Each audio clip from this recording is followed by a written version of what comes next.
দরকার আছে, দিতেই হবে পুতুলটা। না, তোর পুতুলটা আমাকে দিবি? না, আমার পুতুল তো কেন কেন দেবো? আমি দেবো না আমার পুতুল। পুতুল তো তোর থেকে আমি গেরাবই। কি করে আইডিয়া! এই শোন না, তোর মেয়ে তো দেখছি অনেক বড় হয়ে গেছে, এদিকে আমার ছেলেটাও তো বড় হয়ে গেছে, চল এদের দুজনকে বিয়ে দিয়ে দিই। না রে, মেয়ের তো বিয়ে দিয়ে দিলে ও তো মেয়ে তো আর আমার কাছে থাকতে পারবে না, ও তোর স্বামীর ঘরেই চলে যাবে।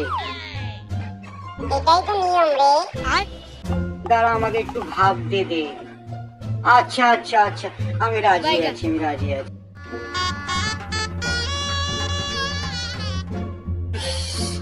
ও বুদ্ধি করে আমার পুতুলটা পুরো নিয়েই নিয়ে ছাড়লো। আরে এটা আমার বুদ্ধি।